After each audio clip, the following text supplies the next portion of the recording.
all of these things work well together. We actually know from research studies that have been published in the most impressive scientific journals, when you combine pharmacologic, behavioral, education, all in the right doses, add in neurostim, add in the complementary and integrative, it's when you get the best outcomes, also at the longest term. So what are these healthy habits that matter? We have half a dozen healthy habits that matter. So of course we all know probably what healthy things we should be doing in our lives, but these aren't easy to do. They're not easy for any of us. We are all human, including Dr. Hutchinson, including Dr. Ansari, including myself. These are hard for all of us, although Dr. Hutchinson is actually an amazing athlete, so maybe less hard for her, but nonetheless, sleep. Does this really matter? It really does. It really does. So migraine actually has these interesting circadian cycles. And what happens is when you live with migraine, you have a hyperactive nervous system. It's real responsive. That fight or flight activation goes off really quickly. The more that you can do very regular cycles, the happier your nervous system is. Now, I have an 18-month-old at home, and I will tell you that routines and cycles are best for him. And I think as adults that I'm learning that routines and healthy habits are best for us too. So sleep is enough sleep, but it's also going to sleep at the same time every night, waking up at the same time every morning, roughly about 7 days a week. This keeps your hypothalamus happy. It keeps your nervous system calmer, and it protects against attacks happening, migraine attacks. It also keeps your immune system strong, which again, living through a very scary pandemic that we're all going through together, we want to have as strong immune systems as possible. So everything on this page not only helps with migraine management, it helps with your immune system. Eating regular meals, keeping a steady blood sugar, staying hydrated, exercise at whatever level, whatever place you are, is important, just moving. And the world's a little bit different right now, as we know. A lot of our usual opportunities are shut down, maybe not safe. We have to kind of start to think outside the box and think about what else can we be doing to get that exercise. And think about where you are. Be gentle with yourself, and it may be starting with gardening or walking your dog or taking a walk around your neighborhood, or you may be a triathlete, and that's amazing. Wherever you are in there, just keep moving. It's really good for your whole body. It's good for your nervous system. Nervous system is in charge of migraine. So we want to keep that nervous system calm. We want to exercise that nervous system, keep it as steady and balanced as possible. Staying hydrated, managing stress, social support, which definitely looks different today than other times perhaps. We're all a bit more cut off from each other, or a lot more cut off from each other than we would like to be, for sure. We're not seeing friends, we're not seeing family, we're not seeing colleagues in person. And we are very social beings. In fact, when we give each other a hug, oxytocin just releases in our brain. It makes us feel happy, and it makes us feel well. So we're missing some of this in-person interaction, these touch hormones, these hormones like dopamine and serotonin that not only are good for our brains, for our well-being, but they're also good for our migraine and good for our nervous system to keep those balanced. So try and think about creative but safe ways to get that social support, which may be virtually. We're doing that today. It may be distanced and masked up, but that is a component of keeping your whole nervous system happy and healthy, which is good for migraine. As I talked about, why do these things matter? Well, migraine very much is regulated by the nervous system, and we like to think that maybe we have a moving threshold, and that some days that threshold is lower and an attack could come easier. You know, you didn't get enough sleep, maybe you had a food or a drink that's a trigger for you, maybe you're in a stressful time period, your attack is lower. Your attack can happen easier because that threshold is lower. If we raise that threshold up, we like to think that maybe it would take more to cause an attack. And so sleep and nutrition, exercise, stress management, those all raise that threshold. Now they're not easy, and we want to go gentle on ourselves. And I like this model of understanding how we as humans do healthy habits and make changes. This is called the stages of change. And rather thinking all or none, I did it or I didn't do it. I ate one cookie, I might as well eat the whole bag, or I haven't exercised this week, I'm just letting it go. Is that we go through these different stages, and sometimes we're in pre-contemplation where we're not even thinking we need to do it, but sometimes we're in contemplation, we're thinking, okay, I really need to figure out how I'm going to get regular exercise during this pandemic. Preparation, we start to make the plans, find the places to go, figure out what equipment we need, buy at home exercise equipment, find the online Zumba class, whatever it is. Action, we're doing it, and maintenance is keeping it going. Instead of feeling like all or none, which can make us feel like a failure, figure out where you are and what you need to do next to stay motivated. And thinking about goals, I like these SMART goals. SMART goals are specific, measurable, attainable, doable, relevant, they matter to you, and they're time-based. So a SMART goal, I'm going to go with exercise because that personally for me has really dropped out during the pandemic and I'm feeling it. So exercise, specific. I need to say, okay, I'm specifically going to walk up the hill outside my door after dinner 5 nights a week next week. Now it's measurable. I can really measure, did I do that, yes or no? Attainable, that should be doable for me. Relevant, yes. I feel this is important right now, and it's time-based. I just talked about next week. Keep your goals SMART. Start low and build up so that we don't feel like we didn't achieve this big goal. We want to keep them achievable so that we're patting ourselves on the back and we're feeling good about making progress, not that we're feeling like we failed. Let's move on to biobehavioral therapies. So biobehavioral therapies are, there's a big three which have the big research behind them. That's going to be cognitive behavioral therapy, relaxation training, and biofeedback. These are things that you may go see a psychologist or maybe someone else, maybe an OT, maybe a physical therapist for your biofeedback in person, or you may end up doing something online in an app or something with a home-based technology. More and more in the pandemic, we're looking at those options. I'm going to walk you through a little bit what these look like real fast because we don't have a lot of time today, so I'm going to try to be quick with it. But if you want to try relaxation training, for example, you can listen to relaxation exercises for free on my website, which is just my name, dawnbuse.com, or there's just literally gazillions of lovely relaxation exercises for free all over YouTube and the iTunes store and the Google Play Store, so you can check those out and start seeing what this feels like. Although I bet a lot of listeners, because I know that you're quite sophisticated in understanding migraine disease, and you're pretty you're already pretty good advocates for yourself. You might have tried these before. Now, the nice thing is not only these therapies have benefit for migraine management, they also do have grade A evidence for depression, anxiety, insomnia, chronic pain. Now, when you go to your psychologist, just like if you went to a physical therapist, you're going to say, I hurt my knee versus I hurt my shoulder. So it's going to be a bit different focus if it's migraine versus insomnia versus depression versus anxiety. But if you come to my office, say you were a patient in my office and we're working together, we're going to talk about all of those and we're going to work them all in if they are all relevant, or if there's something else that's relevant that we can address with these therapies, we're going to work that in as well. In addition, you might be hearing more about mindfulness-based therapies, as well as acceptance and commitment therapies. They both have very strong evidence for depression, anxiety, other disease states. We're trying them out in migraine. And if it's something you're attracted to, I say go for it. They can't hurt, they can only help.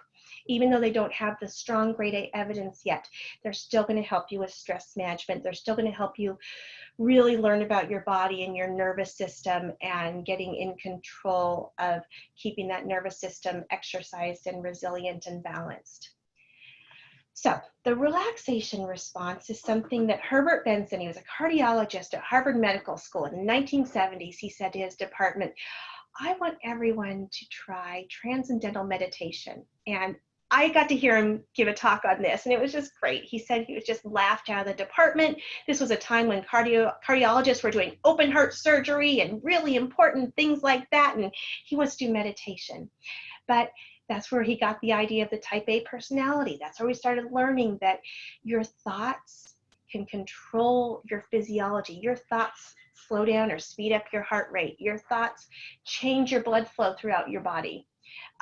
What happens is when we are activated and that fight or flight response happens, we go into this wonderful survival mechanism that if you're in a dark alley and someone's behind you, yeah, you want to have this glucose and adrenaline released. You want to have your eyes being real visual acuity. You want to have your blood flow to your big muscle groups so you can run and fight. You want your heart rate going. You want your breathing rate going. Now, when the danger is coming from inside the house, to quote a horror film, when it's your own migraine in your head, your own pain, your own stress that's activating your body, now you've got it working against you. Now, not only are you feeling anxious, but you've got this adrenaline, this cortisol, you're literally shaking. You may have a panic attack. So while our body thinks that the fight or flight response is going to save us, and sometimes it does, in some places it does. If you need to get away from a rattlesnake or a mountain lion, great. If you are worried about financial pressure or parenting issues or marriage issues or work issues, now you're very anxious as well. It interferes with memory and cognition and thinking, and it can bring on a migraine attack, and it can make an attack worse. So that's where the relaxation response comes in. We can get there so many ways, and the most simple way is just breathing. So everyone, put your hand on your chest, put your hand on your stomach, take a quick moment, notice which one is moving. I'm going to give you a couple seconds. I'm going to stop talking.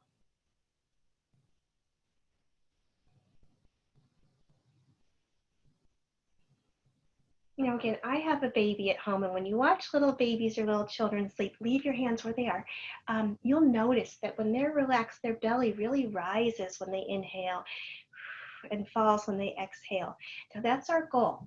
When we are stressed, tensed, worried, we breathe high and wrap it up in the chest.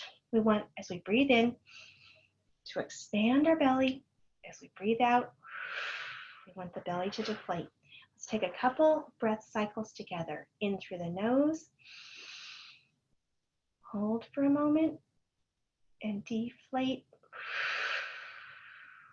Out to the mouth, hold for a moment, in through the nose,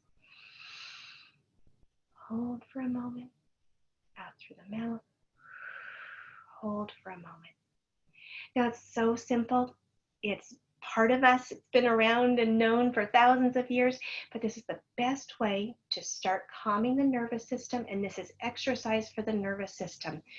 For migraine prevention, we recommend relaxation on a daily basis, 10 or 20 minutes once or twice a day. But if that seems like a big time, let's go back to our SMART goals. If you do this for 10 seconds, you start to turn around that activation or fight or flight response. You slow your heart rate, you improve your blood circulation throughout your entire body, which if you live with headaches, we want blood and oxygen up here. Those breaths bring up the blood circulation, that's a good thing. It brings in oxygen, that's a good thing. It strengthens the immune system. So think about whether you're going to do a full session or a mini session. Breath is a great way to go. Say you have 2 seconds and you are really frustrated, scared, or in a lot of pain, give a big exhale. And then just naturally let your lungs fill up. Just do a quick 2-second body refresher. Get the oxygen back into your bloodstream. Do a little reset, and you won't believe the benefits. And I'm going to show you in a minute what it looks like on biofeedback. Now, sometimes we want to actually do something a little bit more physical. If you're in the middle of pain of a migraine, you may not want to do this, but it might also feel good. Basically, I want everyone to make strong biceps here, clench your fists, and pull back so that we see some pressure on those biceps. Let's see your big muscles. I see Dr. Hutchinson's muscles, looking good, looking good. I see Sarah's muscles, looking good. So the idea here, and you can hold it for a second while I keep talking, is if I were to say, okay, relax the muscles in your biceps, you say, oh, I'm not quite sure how to do this. This is a real easy way. We're going to hold it till it's tired. We're going to set it down, put it on your desk, your lap. Feel the warmth and heaviness come into that muscle now. I want your arm to feel like a cooked spaghetti, just warm and relaxed. Now imagine if you did that in every muscle group from the top of your head. You can skip your head if you like, but imagine at least if you start in the shoulders and you went all the way down to your toes and your whole body feels like warm spaghetti. That's what we want you to feel like. This is another way to improve circulation. This has actually been known, a physician actually talked about it first in 1938, so we've had this for a while. Sometimes I like this approach for people who say, meditation's hard, I can't kind of quiet my thoughts. So that's a good one for that situation. And guided imagery is lovely. So guided imagery is just a distraction. We spend a lot of our lives with a constant loop talking to us internally. I have to do this, I didn't do that, I'm worried about this, what about that? We want to distract and quiet that conversation so you can just enjoy some peace and relaxation. And this may be something like a moment at the beach, a hot air balloon ride, a walk in a mountain forest, looking at the leaves. And when I guide someone through a relaxation, I like to think of all of our senses. So if we're walking in the forest, you imagine the feeling of the soft earth beneath your feet. You smell the pine trees. You feel the cool air on your face. You hear the crunch of the leaves. You look at the orange of the fall foliage. Use every sense to put yourself in this lovely, safe place. And then you just kind of let yourself float there for a little bit.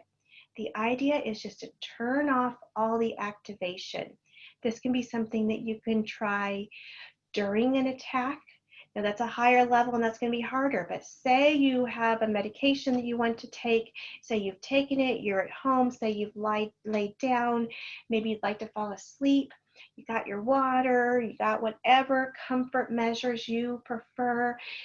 Think about doing a relaxation image to distract yourself as well as possible and let the medication start to work. Let sleep come on, let your body and your muscles relax. It's a really lovely way to get into a relaxed state. I have several on my website, but like I said, there's just a countless number available free all over internet and the App Store. So you can try out different things, see what you like. And biofeedback is really an exciting and interesting thing to do if you've never done it. You literally get fed back data about yourself. And the first time I do this with someone, they're always amazed as I say, tell me about your day, tell me about something that was stressful. They're amazed by how just talking about something stressful, not even in the moment, but later, just it affects their whole physiology. And someone let me share her screen with you. I have permission from someone to share this screen. This is what we would see in a biofeedback session. This is, well, I've got colors in words and colors in lines. So BVP in red, blood volume pressure, you see it in the word, you also see the line. That's a nice calm heart rate, I like to see that. Respiration, she has a belt around her waist, we see the blue lines, I want to see those big ocean waves. Finger temperature in orange, her finger temperature is rising. Rising finger temperature is a sign of calming because circulation is flowing freely. Dropping finger temperature, sign of stress, activation, pain. We want to rise the finger temperature, improve the circulation. EMG, she's got to her forehead in the pink, and skin conductance is the green, and you can't see it on this one, but I love it. Skin conductance, as soon as someone thinks a stressful thought, boom, it goes way up, and I say, even before they talked, oh, what was that you were thinking? This is biofeedback. Now I'm going to make you a biofeedback expert in the next 3 seconds. Here she is relaxing. Now I asked her about her day. You tell me how her day was. I wish I could hear you. But what do we see? As soon as she tells me about her work day, which she actually said, by the way, wasn't that bad. And I said, wait, your body thinks it was. Blood volume pressure goes up, respiration just is all over the place, finger temperature. Now, if you look closely at this graph, her finger temperature is dropping in 10 seconds. 10 seconds, those marks are just 10, 20, 30, 40 seconds. Look how quickly when we are stressed or in pain, our body changes its physiology. Imagine what's happening to your body during a migraine attack. You're in pain, you're in stress. Look what's going on. Now, again, for biofeedback, relaxation therapies, we practice when we're not in pain or not in the worst pain or not in the worst stress. We practice the way that you would practice for a sport. You know, you practice and then you go to the basketball game or the football game, you practice and then you go to the Olympics. Okay, so the migraine attacks the Olympics. We want to practice when we're not in it if possible, unless that you live with daily or chronic headache or migraine, and then we're going to practice when it's lower so that you can bring it out when you need it, when you're in the worst of things. This is biofeedback. I think it's so interesting and so fun to learn about your body, and what you're going to do then is start to control your body. And the third thing I mentioned, cognitive behavioral therapy. This is a type of psychotherapy that's very focused, and we do very practical things in cognitive behavioral therapy.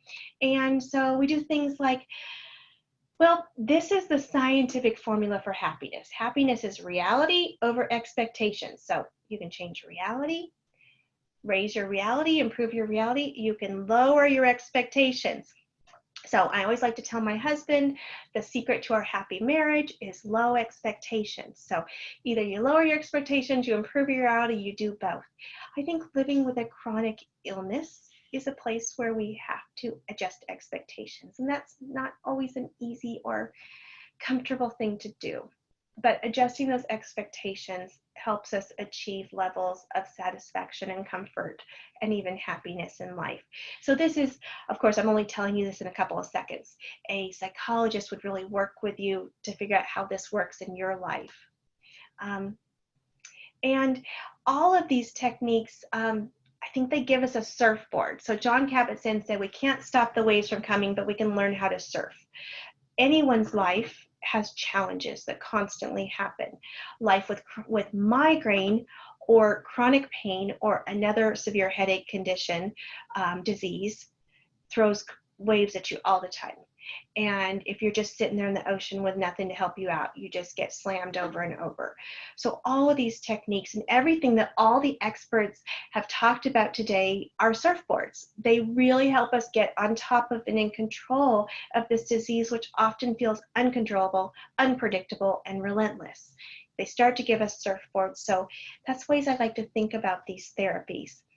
If you're looking for providers, you can call your insurance. You can also look at these groups. I'm sorry the green is not that easy to read, but the American Psychological Association has a find feature. The Association for Behavioral and Cognitive Therapies has a find feature.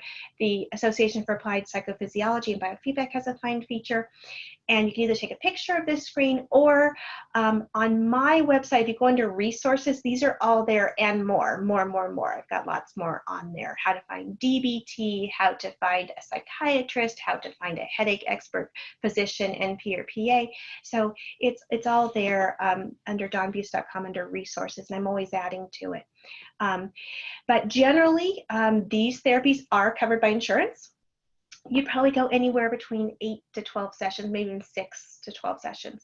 And they should be covered by insurance as long as the psychologist writes the proper diagnostic code and the proper CPT code.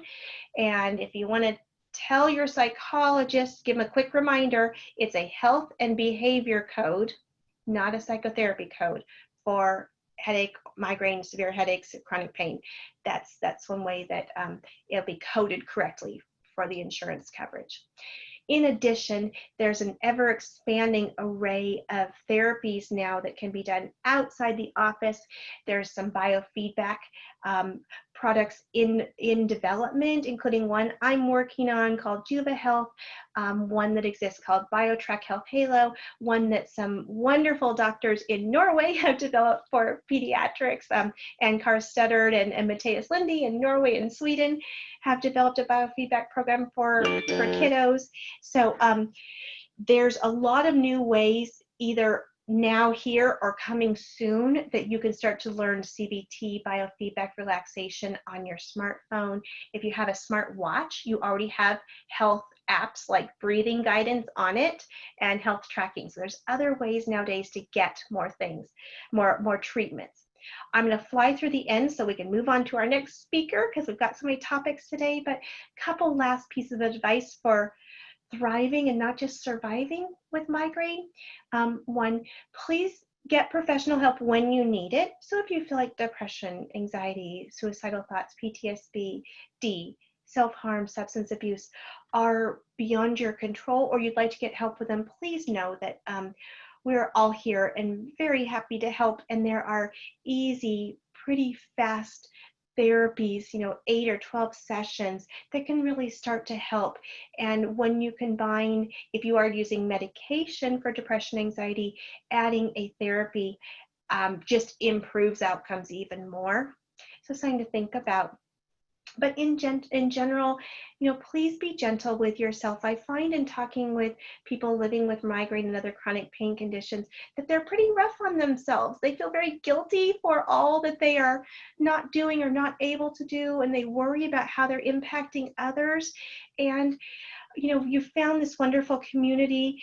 Use communication with your family members and friends, and take it easier on yourself and change your expectations, and know that you are doing amazing living with a chronic, painful, unpredictable, and sometimes unrelenting disease. Please ask for help and accept help. And if you won't do it for you, I'm going to say do it for everybody else.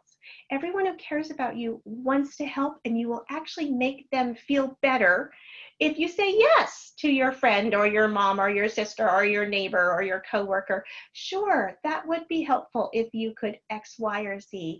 Have a couple things ready when someone says, how can I help? Say, if you're going to the grocery store, I could really use this. Whatever it is, next time I'm having an attack, if I know we're in social distancing mode, but in other times, if my kiddo could come over for a play date for a while, have ideas ready and accept the help. Not only is it good for you, it's good for them. People like to help. Find your tribe. I think it's so important to not feel alone and lonely going through this difficult disease. Miles for Migraine is here. And we have so many other amazing advocacy organizations. If you haven't checked out CHAMP, the Coalition for Headache and Migraine Patients, you can see a lot of our amazing advocacy organizations there. And just knowing that you're in the same boat with other people can often be really good for your spirits, and also share a lot of knowledge and resources and suggestions and advice. And starting to empower and advocate yourself is such a powerful position, rather than feeling like this disease has control and feeling helpless, hopeless, and depressed. Starting to put that energy towards what can I do and how do I do it to help myself and help others is so good for the spirit. And so participating in today's activity in the Miles for Migraine Virtual Education Program, San Diego, Southern California edition, this is exactly the kind of thing that is empowering and engaging and so good for your spirits and so good for your energy. And finally, it's easy to start to feel like a lot of your important identities get lost and you become, just a patient. Maybe you're not working in the same place, the same level, the same number of hours. Maybe you're not as engaged as you wanted to be in hobbies or social. And as those things start to fall apart and you feel like your identity becomes more and more narrow, that's a very sad place to be.